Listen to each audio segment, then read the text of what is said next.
നല്ല നാടൻ മസാലക്കൂട്ടൊക്കെ ഇട്ടിട്ടുള്ള കൊച്ചിക്കാരുടെ ഫേവററ്റ് ഡിഷായ പോർക്ക് ഫ്രൈഡ് റെസിപ്പിയുമായാണ് ഇന്ന് ഞാൻ വന്നേക്കുന്നത്. അപ്പോൾ എല്ലാവർക്കും സൺഷസ് നെസ്റ്റോറിയുടെ പുതിയൊരു വീഡിയോയിലേക്ക് സ്വാഗതം. 1 കിലോ പോർക്കാണ് കേട്ടോ നമ്മൾ വാങ്ങിയിരിക്കുന്നത്. അപ്പോൾ അതിനായിട്ട് ഞാനൊരു 1.5 സവാളയും കുറച്ച് ചുവന്നുള്ളി, ഒരു 10 ചുവന്നുള്ളി, കുറച്ച് ഇഞ്ചിയും കുറച്ചധികം വെളുത്തുള്ളിയും ഒരു 3-4 പച്ചമുളകും ഒക്കെ എടുത്തിട്ടുണ്ട്. അപ്പോൾ പീസ് ഞാൻ ഒരേ അളവിൽ മുറിച്ചെടുത്തതാണിത്. പോർക്ക് പീസ് സ്ക്വയർ പീസ് പോലെയായിട്ട് ഞാനത് കട്ട് ചെയ്തെടുത്തതാണ്. സെയിം അളവിൽ കുറച്ച് വലിയ പീസായിരുന്നു. അപ്പോൾ ഞാൻ നല്ല എല്ലാ പീസും സെയിം അളവിൽ കട്ട് ചെയ്തെടുത്തതാണ് കേട്ടോ. അപ്പോൾ കുറച്ച് ഇഞ്ചി വെളുത്തുള്ളി നമുക്കിത് വേവിക്കുമ്പോൾ ഒന്ന് ഇട്ട് കൊടുക്കണം. അപ്പോൾ ഞാൻ അതൊന്ന് ചെറുതായിട്ട് ഒന്ന് ചതച്ചെടുത്തു. അപ്പോൾ നമുക്ക് കുക്കറിലിട്ട് ഇത് വേവിക്കാൻ പോവാണ്. മൺചട്ടിയിലിട്ടൊക്കെ വേവിക്കുന്നതാണ് കുറച്ചുകൂടെ ബെറ്റർ. ഇപ്പോൾ സമയപരിധി നമുക്ക് ഇഷ്യൂ ഉള്ളത് കൊണ്ട് ജോലിക്ക് പോകുന്ന അമ്മമാർക്ക് നമുക്ക് കുക്കറിനെ ആശ്രയിക്കാതെ വേറെ മാർഗ്ഗമില്ല. അപ്പോൾ അതുകൊണ്ട് ഞാൻ കുക്കർ എടുത്തതാണ് കേട്ടോ. അപ്പോൾ ഞാനത് കുറച്ച് ഇഞ്ചിയും വെളുത്തുള്ളിയും അതിലിട്ട് ചതച്ചെടുത്തു. എന്നിട്ട് അതിലേക്ക് കഴുകി വാരി വെച്ച നമ്മുടെ പോർക്ക് പീസിലേക്ക് ഞാൻ കുറച്ച് ഉപ്പിട്ടു. അത് ഉപ്പ്, മഞ്ഞൾപ്പൊടി, പിന്നെ നമ്മളുടെ മെയിനായിട്ടുള്ള ഇൻഗ്രീഡിയൻ്റ് ആണ് കുരുമുളക് പൊടി. പിന്നെ നമ്മൾ വീട്ടിൽ തന്നെ പൊടിച്ചെടുത്ത മസാലയാണ് കേട്ടോ ഞാൻ എപ്പോഴും യൂസ് ചെയ്യാറ്. ഞാൻ വേറെ മസാല പാക്കറ്റുകളൊന്നും വാങ്ങിക്കാറില്ല. നമ്മൾ വീട്ടിൽ പൊടിച്ചെടുക്കുന്ന പൊടി തന്നെയാണ്. അപ്പോൾ ഞാനിത് വേവിക്കുമ്പോഴും ഞാൻ മല്ലിപ്പൊടി ഇട്ട് കൊടുക്കുന്നുണ്ട്. അപ്പോൾ നമുക്ക് ആ ഒരു കളർ ഷെയ്ഡ്, ഒരു ബ്രൗണിഷ് ഷെയ്ഡ് നമുക്ക് ഫ്രൈക്ക് ഉണ്ടാവാറുണ്ട് അല്ലേ. അപ്പോൾ ഈ ഒരു മല്ലിപ്പൊടി ഇട്ട് കൊടുക്കുവാണെങ്കിൽ നമുക്ക് കുറച്ചുകൂടി ആ ഒരു ബ്രൗൺ ഷെയ്ഡിന് കിട്ടുകയും ചെയ്യും. നല്ല കട്ടിയും ഉണ്ടാവും. നല്ലതാണ്, കളറ് കറക്റ്റായിട്ട് കിട്ടും. പിന്നെ നമുക്ക് ഒരു 2 സ്പൂൺ മല്ലിപ്പൊടി, ഒരു 2 സ്പൂൺ മുളക് പൊടി. അപ്പോൾ നമ്മൾ കറി വെക്കുമ്പോൾ ഇടുന്ന എല്ലാ പൊടിയും തന്നെ നമുക്ക് ഇത് കുക്കറിലിട്ട് വേവിക്കാൻ വെക്കുമ്പോഴും നമുക്ക് ഇട്ട് കൊടുക്കാം. അപ്പോൾ നന്നായിട്ടൊന്ന് തേച്ച് പിടിപ്പിച്ച് ആ ഒരു പീസിലൊക്കെ ഒന്ന് അത് തേച്ച് പിടിപ്പിച്ചിട്ട് ഒരു 5 മിനിറ്റ്സ് റെസ്റ്റ് ചെയ്യുന്നത് നല്ലതായിരിക്കും കേട്ടോ. കുറച്ച് വേപ്പിലയും കൂടിയാണ് ഞാൻ എക്സ്ട്രാ ഇടുന്നത്. വേറെ പച്ചമുളക് അങ്ങനെ ഒന്നും ഇടുന്നില്ല. പൊടികളായിട്ടാണ് കേട്ടോ എല്ലാം ഇട്ട് കൊടുത്തേക്കുന്നത്. എന്നിട്ട് ഒരു 5 മിനിറ്റ് ഇത് റെസ്റ്റ് ചെയ്യാനായിട്ട് വെക്കണം. ഞാൻ നമ്മുടെ സൂപ്പർ മാർക്കറ്റിൽ നിന്നൊക്കെ കിട്ടുന്ന പട്ട, കറയാമ്പിൻ്റെയൊക്കെ പാക്കറ്റ് വരുന്നുണ്ടല്ലോ. അപ്പോൾ ആ പാക്കറ്റ് അതിൽ നിന്ന് കൂടുതൽ വരുന്ന ആ ഒരു ഐറ്റംസ് എല്ലാം എടുത്ത് പൊടിച്ചെടുക്കുകയാണ് ചെയ്യുന്നത്. അപ്പോൾ ശരിക്കും നമ്മൾ പുറത്തുനിന്നൊക്കെ വാങ്ങിക്കുന്ന മസാലേനേലും നല്ലൊരു സ്മെല്ലും ആവശ്യത്തിന് ആ ഒരു മസാലയുടെ ടേസ്റ്റും എല്ലാം കിട്ടും. കുറച്ച് പൊടി ഇട്ടാൽ മതി, നല്ല സ്വാദുമായിരിക്കും. ഇപ്പോൾ കുക്കറിൽ ഞാനിത് ഇടുവാണ്. കുക്കറിലിട്ട് വേവിക്കാനായിട്ട് വെക്കുകയാണ് കേട്ടോ. ഇതിൽ നിന്ന് നമുക്ക് കുറച്ച് വെള്ളമൊക്കെ വരും. എന്നാലും ഞാൻ റിസ്ക് എടുക്കാതിരിക്കാൻ വേണ്ടി ഒരു 1/4 കപ്പ് വെള്ളം കൂടി കുക്കറിൽ ഇട്ട് കൊടുക്കും കേട്ടോ. അപ്പോൾ കുക്കറിൽ നമുക്ക് ഒരു പോർക്കിന് ഒരുപാട് വേവൊന്നുമില്ല. നമുക്കൊരു 2-3 വിസിൽ വരുമ്പോൾ തന്നെ അത് ഓഫ് ചെയ്യാം. ഓരോരുത്തരുടെ വീട്ടിൽ നന്നായിട്ട് വേവുന്നത് ഇഷ്ടമാണെങ്കിൽ കുഴപ്പമൊന്നുമില്ല. ഇല്ലെന്നാണെങ്കിൽ 2-3 വിസിൽ മാത്രം മതിയാവും കേട്ടോ പോർക്കിന്. അപ്പോൾ ഇത് ആ വേവുന്ന സമയം കൊണ്ട് ഞാൻ നമ്മളുടെ സവോള, ഉള്ളി, പച്ചമുളക് അതെല്ലാം ഒക്കെ ഒന്ന് കട്ട് ചെയ്തൊക്കെ എടുത്തു. ചെറിയ ഒരു നേരിയതായിട്ട് അരിഞ്ഞെടുക്കുമ്പോഴാണ് പെട്ടെന്ന് അത് ആ ഒരു പേസ്റ്റ് രൂപത്തിൽ വരുന്നത്, നന്നായിട്ട് വെന്ത്. അപ്പോൾ ദേ നമ്മുടെ പോർക്ക് ഇവിടെ നന്നായിട്ട് വെന്ത് നല്ല അടിപൊളിയായിട്ട് കിട്ടിയിട്ടുണ്ട് കേട്ടോ. നല്ല ആ കളറ് കണ്ടോ നമുക്ക്. ശരിക്കും ഞാൻ ആ മല്ലിപ്പൊടി ഇട്ടത് അതുകൊണ്ടാണ് നല്ല രീതിയിൽ നമുക്ക് കിട്ടും.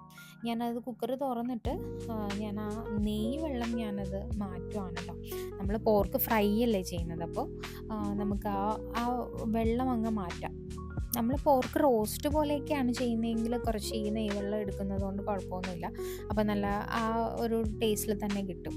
അതല്ല ഫ്രൈ ആണ് ചെയ്യുന്നതെങ്കിൽ ഫുൾ ആ നെയ്യ് വെള്ളം മാറ്റുന്നതായിരിക്കും ബെറ്റർ കേട്ടോ. അപ്പം ഞാൻ ഇതിലേക്ക് നല്ല കട്ടിയുള്ള ഒരു അലൂമിനിയത്തിൻ്റെ ചീനച്ചട്ടിയാണ് അടുപ്പത്ത് വെച്ചത്. കുറച്ച് വെളിച്ചെണ്ണയാണ് കേട്ടോ ഒഴിച്ചിരിക്കുന്നത്. എന്ന് വെച്ചാൽ പോർക്കിന് അറിയാമല്ലോ അത്യാവശ്യം നല്ല നെയ്യുള്ള ഒരു ഇതാണ്. അപ്പോൾ നമ്മൾ ഓവറായിട്ട് വെളിച്ചെണ്ണയൊന്നും ഒഴിക്കേണ്ട കാര്യമില്ല. പിന്നെ വെളിച്ചെണ്ണയ്ക്ക് തീ പിടിച്ച വിലയുമാണ്. കുറച്ച് വെളിച്ചെണ്ണ യൂസ് ചെയ്താൽ മതി കേട്ടോ. അപ്പോൾ അതിലേക്ക് ഉള്ളി, സവോള, പച്ചമുളക്, ഇഞ്ചി, വെളുത്തുള്ളി ഇതെല്ലാം ഇട്ട് കൊടുക്കുക. ഇപ്പം നോർമലി നമ്മൾ ചെറുതായിട്ടൊന്ന് വാടി വരുമ്പോൾ തന്നെ ഞാൻ ആ 1.5 സവാളയാണ് എടുത്തേക്കുന്നത്. ആ 3-4 പച്ചമുളക്, ഇഞ്ചി ഇത്ര എടുത്തിട്ടുള്ളൂ. ഒരു ഒരു നുള്ളു ഉപ്പ് ഞാനതിൽ ഇട്ട് കൊടുക്കും. അപ്പോൾ അറിയാമല്ലോ, പെട്ടെന്ന് മുരിഞ്ഞു വരാനായിട്ട് നല്ലതാണ് കുറച്ച് ഉപ്പിടുന്നത്. അപ്പോൾ ഞാൻ ആദ്യമേ തന്നെ കുറച്ച് ഉപ്പിട്ട് കൊടുക്കാറുണ്ട് കേട്ടോ എപ്പോഴും. എന്നിട്ട് അത് വെയിറ്റ് ചെയ്യും. നമ്മുടെ ഈ സെയിം റെസിപ്പിയിൽ തേങ്ങാക്കൊത്ത്, കരിക്ക്, ശരിക്കും പറഞ്ഞാൽ തേങ്ങാക്കൊത്തല്ല, കരിക്ക് പീസ് ഇടുവാണെങ്കിൽ നല്ലതാണ്, നല്ല സ്വാദാണ്. പക്ഷേ എനിക്ക് കരിക്ക് കിട്ടാഞ്ഞുകൊണ്ടാണ് കേട്ടോ ഇടാതിരുന്നത്. അതല്ലെന്നാണെങ്കിൽ അടിപൊളിയായിരുന്നു. അപ്പം ഞാനൊരു 2 സ്പൂണോളം മല്ലിപ്പൊടി പിന്നെ ഇട്ടു. കുരുമുളക് പൊടി അത് ഒരു 1.5 സ്പൂൺ ഇട്ടു. മുളക് പൊടി ഒരു 2 ടീസ്പൂൺ ഇട്ടു. അതിനുശേഷം നമ്മുടെ മസാലപ്പൊടി, ഞാൻ പറഞ്ഞല്ലോ നമ്മൾ വീട്ടിൽ പൊടിച്ചെടുക്കുന്ന ആ പാക്കറ്റിൽ നിന്ന് മസാലപ്പൊടിയും കൂടി ഇട്ടു. ഓക്കെ, അപ്പോൾ ഇത്രയും മാത്രമേ ഉള്ളൂ. നമ്മൾ ആദ്യം ആ വേവിക്കാൻ നേരത്തെ കുക്കറിലിട്ട സെയിം ഇൻഗ്രീഡിയൻ്റ് തന്നെ, സെയിം മസാലാസ് തന്നെ നമ്മൾ ഇത് താളിക്കാൻ നേരത്ത് ഇട്ട് കൊടുക്കുകയാണ് കേട്ടോ. ഇനി നമ്മൾ നന്നായിട്ട് ആ മസാല ഒന്ന് ചൂടാവണം. മല്ലിപ്പൊടിയുടെ കുത്തലൊക്കെ മാറണമെങ്കിൽ നമ്മൾ തീ കുറച്ച് വെച്ചിട്ട് ഒന്ന് ചെയ്യണം. അപ്പോൾ എനിക്ക് പൊടി കുറച്ചും കൂടി വെച്ചാൽ പോർക്കിനറിയാമല്ലോ, നല്ല കുരുമുളകിൻ്റെ സ്വാദ് മുന്നിട്ട് നിൽക്കുമ്പോഴാണ് ടേസ്റ്റ് വരുന്നത്. അപ്പോൾ ഞാനൊരു സ്പൂണോളം കുരുമുളക് പൊടി ഒന്നും കൂടി ഇട്ട് കൊടുത്തു. എന്നിട്ട് ഒട്ടും വെള്ളമില്ലാതെ നമ്മൾ ഊറ്റി വെച്ചേച്ച ആ ഒരു കുക്കറിൽ നിന്ന് നമ്മൾ ആ എല്ലാ പീസും നമ്മൾ ആ പൊടിയിലോട്ട് ഇട്ട് കൊടുക്കുകയാണ് കേട്ടോ. അപ്പോൾ ഇനി നമ്മൾ സത്യം പറഞ്ഞാൽ വെയിറ്റ് ചെയ്താൽ മാത്രം മതി. ആ മസാല ആ ഒരു ഇറച്ചിയിൽ പിടിച്ച് നല്ലൊരു ഫ്രൈ ചെയ്യുമ്പോൾ അറിയാമല്ലോ, നല്ല ബ്രൗൺ ഷെയ്ഡായിരിക്കും. ആ ഒരു ഷെയ്ഡ് വരുന്നത് വരെ നമ്മൾ വെയിറ്റ് ചെയ്യുക എന്നുള്ളതാണ്. കുക്കറിൽ വെച്ചതുകൊണ്ട് ഓൾറെഡി എനിക്ക് നന്നായിട്ട് വെന്ത് കിട്ടിയിട്ടുണ്ടായിരുന്നു. അപ്പോൾ നമ്മൾ ഓവറായിട്ട് വെച്ചാൽ പിന്നെയും പൊടിഞ്ഞു പോകും. പിന്നെ വീട്ടിൽ അധികം നന്നായിട്ട് വേകുന്നത് ഇഷ്ടമാണ്, അതുകൊണ്ട് പ്രോബ്ലം ഇല്ല. എന്നാലും ഇപ്പം അധികം ഉടയാതെ പീസായിട്ട് തന്നെ എല്ലാം കിട്ടണം എന്നൊക്കെ ഉള്ളവർക്ക് കുക്കറിൽ നമുക്കൊരു 2 വിസിൽ കേട്ടാൽ മതിയാവും കേട്ടോ. അപ്പോൾ നമ്മൾ ഇതിൻ്റെ ഇടയിൽ കുറച്ച് നെയ്യ് വെള്ളം നമ്മൾ ഊറ്റി വെച്ചായിരുന്നു അല്ലേ. അപ്പോൾ ആ നെയ്യ് വെള്ളം വേസ്റ്റ് ആക്കാതിരിക്കാനായിട്ട് എൻ്റെ ഒരു ചെറിയ പൊടിക്കൈയാണ് കേട്ടോ. അപ്പോൾ പിന്നെ നമുക്ക് പുട്ടിനൊക്കെ ഒരു കറിയാക്കാം ഇത്. അപ്പോൾ ഞാനൊരു തക്കാളിയും ഒരു പകുതി സവാളയും 2 പച്ചമുളകും ഒക്കെ എടുത്തു. പിന്നെ ഒരു 2 പൊട്ടറ്റോ ഇരുന്നേച്ചത് അരിഞ്ഞെടുത്തു. അപ്പോൾ ഞാനൊരു കുഞ്ഞു ചീനച്ചട്ടിയിൽ ഒരു ഇച്ചിരി വെളിച്ചെണ്ണ ഒഴിച്ചുള്ളൂ. വെച്ചാൽ അറിയാലോ, മുഴുവൻ നെയ്യാണ്, നെയ്യ് വെച്ചിട്ടാണ് നമ്മൾ ഈ ഒരു കറി വെക്കാനായിട്ട് പോകുന്നത്. അപ്പോൾ സവോള ആ ഒരു പോർക്ക് നമ്മൾ ഫ്രൈ ആവാൻ വെച്ചതിൻ്റെ കൂടെ നമ്മൾ ഇതുകൂടെ ചെയ്യുവാണ്. അപ്പോൾ നമുക്ക് ആ ഒരു നെയ്യ് വെള്ളം നമ്മൾ വെറുതെ വേസ്റ്റ് ആക്കുകയും വേണ്ട, നമുക്ക് അതൊരു കറിയാക്കുകയും ചെയ്യാം. ഇനി നമ്മൾ ആ ഫ്രൈ ചെയ്യാൻ നേരത്ത് നമ്മൾ ഇട്ട മല്ലിപ്പൊടി, മുളക് പൊടി, കുരുമുളക് പൊടി, ആ സെയിം സാധനം അത് പക്ഷേ ഓരോ സ്പൂണൊക്കെ വെച്ച് മതി. എന്നുവെച്ചാൽ ആ ഒരു ചെറിയൊരു ടേസ്റ്റ് മതിയല്ലോ. അപ്പോൾ കുറച്ച് കുരുമുളക് പൊടി, കുറച്ച് മസാലപ്പൊടി, മുളക് പൊടി, മല്ലിപ്പൊടി. അപ്പോൾ അതിൻ്റെ അകത്തോട്ട് ഞാൻ ആ വെളിച്ചെണ്ണ, ആ മസാല മുരിയാനായിട്ട് ഞാൻ ആ നെയ്യ് വെള്ളം തന്നെയാണ് കേട്ടോ ഒഴിക്കുന്നത്. പക്ഷേ വെളിച്ചെണ്ണയൊന്നും പിന്നെ ഒഴിക്കുന്നില്ല. ഒരു നന്നായിട്ട് മസാല മുരിയാൻ വേണ്ടിയിട്ട് കുറച്ച് നെയ്യും കൂടെ ഞാൻ ഒഴിച്ചു കൊടുത്തു. അപ്പോൾ അതിൻ്റെ ഇടയിൽ ഞാൻ ഫ്രൈ ചെയ്യാൻ വേണ്ടിയിട്ട് വെച്ചത് ഞാനൊന്ന് ഇളക്കിയും കൊടുക്കുന്നുണ്ടായിരുന്നു, ഒന്ന് പിടിക്കാതിരിക്കാൻ, ചട്ടിയിൽ പിടിക്കാതിരിക്കാൻ വേണ്ടിയിട്ട്. നല്ലൊരു കളറായി എണ്ണയൊക്കെ തെളിഞ്ഞു വന്നവരെ നമ്മൾ വെക്കണം. അപ്പോൾ ഞാനൊരു നുള്ള് കുരുമുളക് പൊടിയും കൂടി ഇട്ട് കൊടുക്കുകയാണ്. അപ്പോൾ 2-3 എല്ലിൻ്റെ പീസ് പോർക്കിൻ്റെ കൂടെ ഉണ്ടായിരുന്നു. അപ്പോൾ ഞാൻ ആ എല്ലാണ് ഇതിൽ പീസായിട്ടുള്ളത്.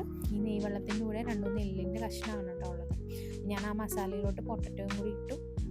ഇതിൻ്റെ ഈ പൊട്ടറ്റോ ഇടുന്ന സ്ഥലത്തുണ്ടല്ലോ, ഉരുളക്കിഴങ്ങിന് പകരം നമുക്ക് പച്ചക്കായ, നമ്മുടെ കായ ഇടുവാണെങ്കിൽ സൂപ്പറാണ് കേട്ടോ.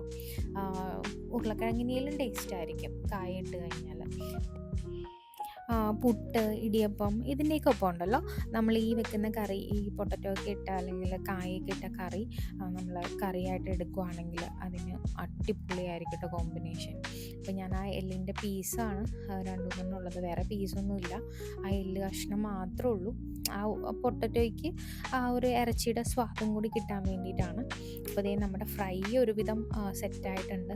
നല്ലൊരു കളറൊക്കെ വന്നിട്ടുണ്ട് കേട്ടോ. അപ്പോൾ തേങ്ങാക്കൊത്തും കൂടി ഉണ്ടായിരുന്നെങ്കിൽ നമ്മൾ ആ ഒരു പൊടികളെല്ലാം ഇട്ട സമയത്ത് ആ ഒരു കരിക്കും കൂടി ഇട്ട് കൊടുക്കുകയാണെങ്കിൽ, അല്ലെങ്കിൽ ആ തേങ്ങാക്കൊത്തും കൂടി ഇട്ട് കൊടുക്കുകയാണെങ്കിൽ സൂപ്പർ ഫ്രൈഡ് ആയി കേട്ടോ. ഇപ്പോഴും അടിപൊളിയാണ്. ശരിക്കും പൊടിഞ്ഞു പൊടിഞ്ഞു വരുമ്പോൾ ഉണ്ടല്ലോ, ആ പൊടിഞ്ഞ പീസും സവാള മൊരിഞ്ഞതും ഒക്കെ തിന്നാൻ നല്ല സ്വാദാണ് കേട്ടോ. അപ്പോൾ പൊട്ടറ്റോ ഒരുവിധം വെന്തിട്ടുണ്ട്. അപ്പോൾ നമ്മൾ അതിലോട്ട് ആ എല്ലിൻ്റെ പീസും കൂടി ആയിട്ടുള്ള ആ ഒരു നെയ്വെള്ളം നമ്മൾ ഒഴിച്ചു കൊടുത്തു. അപ്പോൾ നല്ലൊരു കറി ഇവിടെ റെഡി ആയിട്ടുണ്ട്. അപ്പോൾ പലഹാരത്തിൻ്റെയൊക്കെ ഒപ്പം നല്ലൊരു ഡിഷാണിത്. ഇതും അപ്പോൾ ട്രൈ ചെയ്ത് നോക്കണം. ഇപ്പോൾ നമ്മൾ ഫ്രൈ ആണ് ചെയ്യാൻ ഉദ്ദേശിക്കുന്നതെങ്കിൽ അപ്പോൾ നമുക്ക് ആ നെയ്വെള്ളം വേസ്റ്റ് ആവുകയുമില്ല. നമുക്ക് സൂപ്പ് പോലെ നമുക്ക് നല്ലതാണ് ആ നെയ്യ് എടുക്കുന്നത്. നമ്മൾ വേറെ എണ്ണയൊന്നും ഒഴിച്ചു കൊടുക്കണ്ട കേട്ടോ. ആ ഒരു ഇറച്ചി ഇങ്ങനെ ഫ്രൈ ആയിട്ട് വരുമ്പോൾ എണ്ണ ഇങ്ങനെ തെളിഞ്ഞ് വരും. അപ്പോൾ നിങ്ങൾക്ക് കണ്ടാൽ അറിയാൻ പറ്റും. നല്ലതായിട്ട് എണ്ണയൊക്കെ നന്നായിട്ട് തെളിഞ്ഞ് വന്നിട്ടുണ്ട്. ആ ഒരു പീസിലൊക്കെ നന്നായിട്ട് നെയ്യൊക്കെ വന്നിട്ടുണ്ട്. നല്ല സ്വാദാണ് കേട്ടോ. നമ്മൾ പൊടിച്ച മസാലയും കൂടി ആയതുകൊണ്ടേ വേറെ ഒരു കുത്തലും കാര്യങ്ങളും ഒന്നുമില്ല മസാലയുടെ. നല്ല ടേസ്റ്റാണ്. എല്ലാവരും അപ്പോൾ ഇങ്ങനെ ഫ്രൈ ചെയ്ത് നോക്കണം. പിന്നെ എൻ്റെ ടിപ്പിൻ്റെ കാര്യം മറക്കണ്ട. പൊട്ടറ്റോയോ കായോ ഇട്ട് അതുകൂടെ സെറ്റാക്കണം കേട്ടോ. അപ്പോൾ നമുക്ക് പലഹാരത്തിൻ്റെയൊക്കെ ഒപ്പം നല്ലൊരു കറിയും കൂടി ആക്കി എടുക്കാം അതിനെ. എത്രത്തോളം നമ്മൾ വെയിറ്റ് ചെയ്യുന്നോ അത്രത്തോളം ഫ്രൈ അടിപൊളിയായിട്ട് വരും കേട്ടോ. അപ്പോൾ നമ്മുടെ പൊട്ടറ്റോ കറിയും റെഡി ആയിട്ടുണ്ട്. എണ്ണയൊക്കെ തെളിഞ്ഞ് നല്ല അടിപൊളി ഡിഷായിട്ട് വന്നിട്ടുണ്ട്. നല്ല ഫ്ലേവറൊക്കെ പിടിച്ചിട്ടുണ്ട് പൊട്ടറ്റോയിൽ ഇറച്ചിയുടെ. അപ്പോൾ എല്ലാവരും ഇത് ട്രൈ ചെയ്യണം. പൊറോട്ടയ്ക്കും ചപ്പാത്തിക്കും പുട്ടിനും ഒക്കെ പറ്റിയ നല്ലൊരു കറിയാണ്. എല്ലാവരും ട്രൈ ചെയ്യണം കേട്ടോ. ഇത് ചാനൽ സബ്സ്ക്രൈബ് ചെയ്യാനും വീഡിയോ ഷെയർ ചെയ്യാനൊന്നും മറക്കരുത്. അപ്പോൾ മറ്റൊരു വീഡിയോ ആയി വരുന്നത് വരെ ടാറ്റ ബൈ ബൈ.